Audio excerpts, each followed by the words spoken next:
दोस्तों स्वागत है आपका हमारे चैनल डेटम वर्ल्ड में।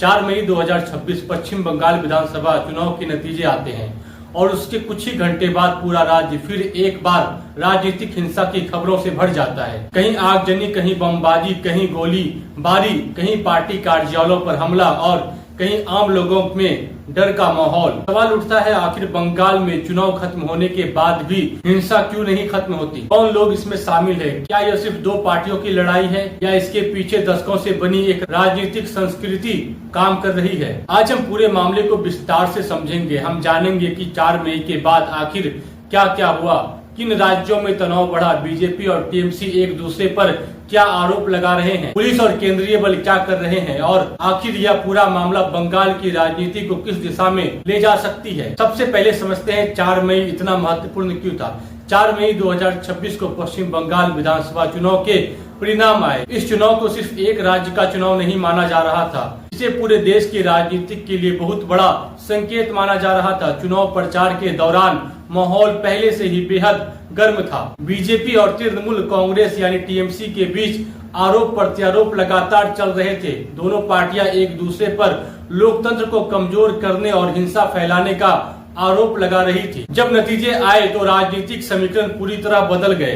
बीजेपी ने पहली बार बंगाल में बड़ी जीत दर्ज की। यह टीएमसी के लिए बहुत बड़ा झटका था क्योंकि पिछले 15 साल से बंगाल की सत्ता टीएमसी के हाथ में थी। मुख्यमंत्री ममता बनर्जी की पार्टी को इस हार की उम्मीद नहीं थी। वहीं बीजेपी इसे ऐतिहासिक जीत बताने में लगी है। लेकिन जैसे जैसे जीत के जुलूस शुरू हुए वैसे वैसे हिंसा की खबरें भी सामने आने लगी। अलग अलग जिलों से मारपीट, तोड़फोड़, आगजनी और गोलीबारी की खबरें आने लगी। बीजेपी ने आरोप लगाया कि टीएमसी के कार्यकर्ता हार के बाद बदले की राजनीति कर रहे हैं। दूसरी तरफ टीएमसी ने कहा कि बीजेपी समर्थक जीत के बाद उस्कावे की कार्रवाई कर रहे हैं और टीएमसी कार्यालयों पर हमला कर रहे हैं। यानी दोनों पक्ष खुद को पीड़ित बता रहे हैं और दूसरे को हिंसा के लिए जिम्मेदार ठहरा रहे हैं। कई राष्ट्रीय और अंतर्राष्ट्रीय मीडिया रिपोर्ट में बताया गया है कि 4 मई के बाद कम से कम 4 लोग की मौत हुई है। कुछ रिपोर्टों में संख्या इससे भी ज्यादा बताई गई है। कई जगहों पर पार्टी कार्यकर्ताओं के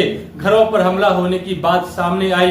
कुछ इलाकों में दुकान में आग लगा दी गई। कुछ जगहों पर देसी बम मिलने की खबरें आई।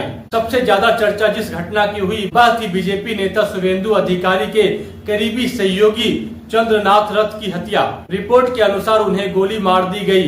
बीजेपी ने इसे राजनीतिक हत्या बताया और सीधे टीएमसी पर आरोप लगाया। वहीं टीएमसी ने इन आरोपों को खारिज किया और निष्पक्ष जांच की मांग की। पुलिस ने इस मामले की जांच शुरू की, लेकिन इस घटना ने पूरे राज्य में तनाव को और बढ़ा दिया। अब सवाल आता है, बंगाल में चुनाव के बाद हिंसा नई बात है क्या? जवाब है नहीं। पश्चिम बंगाल में चुनावी हिंसा का इतिहास बहुत पुराना है। चाहे वामपंथी दौर हो, चाहे टीएमसी का दौर हो, बंगाल में राजनीति लंबे समय से बेहद आक्रामक रही है। गांव और स्थानीय इलाके में राजनीति पकड़ सिर्फ वोट तक सीमित नहीं रहती। वहाँ सत्ता का मतलब होता है स्थानीय नियंत्रण, पंचायत, ठेके, संगठन और प्रभाव। इसलिए जब सत्ता बदलती है तो जमीन पर टकराव भी बढ़ जाता है। 2021 के विधानसभा चुनाव के बाद भी बंगाल में बड़े पैमाने पर हिंसा हुई थी। उस समय बीजेपी ने आरोप लगाया था कि उनके कार्यकर्ताओं को निशाना बनाया जा रहा है। कई मामलों की जांच अदालतों तक पहुंची थी। राष्ट्रीय मानवाधिकार आयोग ने भी रिपोर्ट दी थी। इसलिए 2026 के चुनाव से पहले ही चुनाव आयोग और केंद्र सरकार को डर था कि नतीजे के बाद फिर हिंसा हो सकती है। इसी कारण बड़ी संख्या में केंद्रीय सुरक्षा बलों की तैनाती की गई। मीडिया रिपोर्ट के अनुसार लगभग 70,000 केंद्रीय बलों को बंगाल में बनाए रखने की योजना बनाई गई ताकि पोस्ट पोल वायलेशन को रोका जा सके। अब बात करते हैं सुरक्षा बलों की भूमिका क्या है। बंगाल में चुनाव के दौरान और उसके बाद केंद्रीय बलों की जिम्मेदारी होती है संवेदनशील इलाके में फ्लैग मार्च करना, हिंसा रोकना, मतदान केंद्रों की सुरक्षा करना और जरूरत पड़ने पर स्थानीय पुलिस की मदद करना। चुनाव के बाद जब हिंसा की घटना बढ़ी तब कई जिलों में केंद्रीय बलों और राज्य पुलिस ने संयुक्त अभियान शुरू किए। रिपोर्टों के अनुसार सैकड़ों लोगों को गिरफ्तार किया गया। 200 से ज्यादा एफआईआर दर्ज होने की बात सामने आई है। कई जगहों पर पुलिस ने हथियार, देसी बम और धारदार जैसी चीजें बरामद करने का दावा किया। कुछ इलाकों में केंद्रीय बलों पर भी हमला हमला होने की खबरें सामने आई।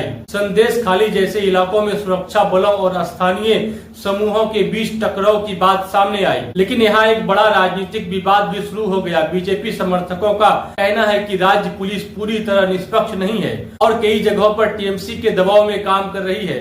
दूसरी तरफ टीएमसी का कहना है कि बीजेपी जानबूझकर बंगाल की छवि खराब करने की कोशिश कर रही है और हर छोटी घटना को राजनीतिक रंग दे रही है। यानी एक तरफ कानून व्यवस्था का सवाल है, दूसरी तरफ राजनीतिक नैरेटिव की लड़ाई।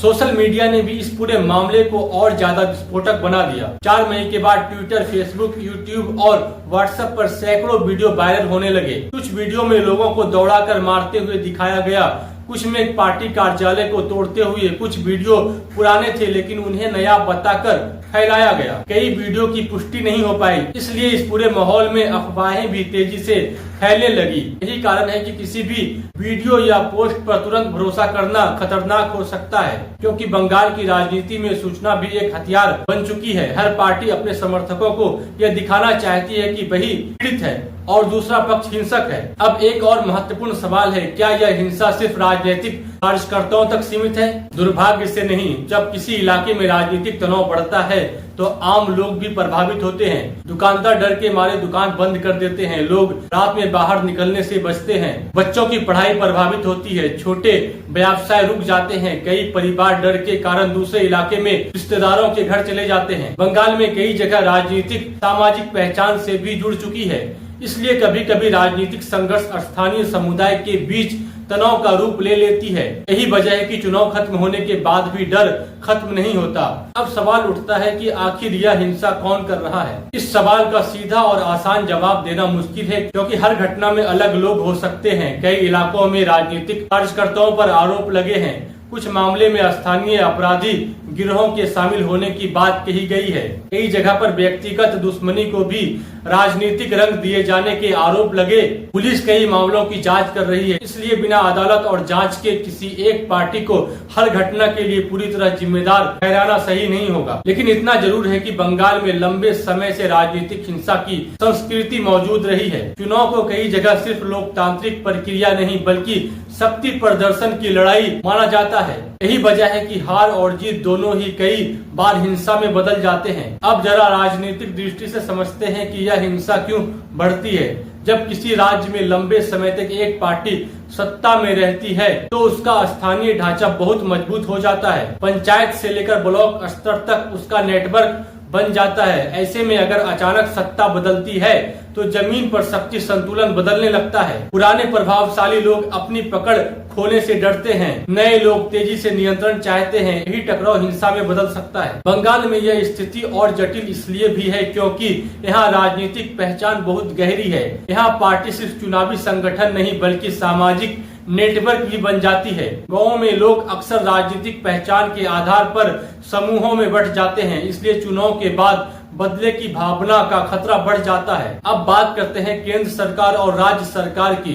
बीजेपी का कहना है कि बंगाल में राष्ट्रपति शासन लगाने जैसी स्थिति बन रही है। कुछ नेताओं ने कहा कि राज्य सरकार कानून व्यवस्था संभालने में विफल रही। वहीं टीएमसी ने कहा है कि बीजेपी बंगाल में डर का माहौल बनाकर राजनीतिक फायदा लेना चाहती है। ममता बनर्जी और टीएमसी लगातार यह दावा कर रहे हैं कि उनकी पार्टी के कार्यकर्ताओं को भी निशाना बनाया जा रहा है। टीएमसी का आरोप है कि बीजेपी जीत के बाद आक्रामक शक्ति प्रदर्शन कर रही है। वही बीजेपी का कहना है कि सत्ता जाने के बाद टीएमसी के कुछ स्थानीय समूह हिंसा पर उतर आए हैं। दोनों पक्षों के आरोपों के बीच सच्चाई हर जिले और हर घटना में अलग अलग हो सकती है। यही वजह है कि निष्पक्ष जांच और अदालत की भूमिका बहुत महत्वपूर्ण हो जाती है। अब एक और सवाल है, क्या सुरक्षा बल पूरी तरह हिंसा रोक पा रहे हैं? जवाब है आंशिक रूप से। कई जगह फ्लैग मार्च और भारी तैनाती के कारण स्थिति नियंत्रित हुई, लेकिन बंगाल की भौगोलिक और राजनीतिक स्थिति ऐसी है कि हर गांव और हर मोहल्ले में लगातार निगरानी आसान नहीं होती। कई घटनाएं अचानक होती है। कुछ मामलों में हमलावर छोटी टोलियों में आते हैं और फिर भाग जाते हैं। इसलिए सुरक्षा बलों की मौजूदगी के बावजूद हिंसा पूरी तरह रुक नहीं पाई। इसके अलावा राज्य पुलिस और केंद्रीय बलों के बीच समन्वय को लेकर भी कई बार विवाद होते रहे हैं। विपक्षी दल आरोप लगाते हैं कि प्रशासन निष्पक्ष नहीं है, जबकि सरकार कहती है विपक्ष माहौल खराब करने की कोशिश कर रहा है। अब अगर हम बंगाल की राजनीति को लंबे समय के नजरिए से देखें तो पाएंगे कि यहाँ हिंसा का मुद्दा नया नहीं है। वामपंथी शासन के समय भी राजनीतिक संघर्ष होते थे। उसके बाद जब टीएमसी सत्ता में आई तब भी कई इलाकों में टकराव जारी रहे। अब अगर बीजेपी सत्ता में मजबूत होकर उभरती है तो संभावना है कि राजनीतिक संघर्ष का नया दौर शुरू हो सकता है। यानी समस्या सिर्फ पार्टी बदलने से खत्म नहीं होगी, असली चुनौती राजनीतिक संस्कृति बदलने की है।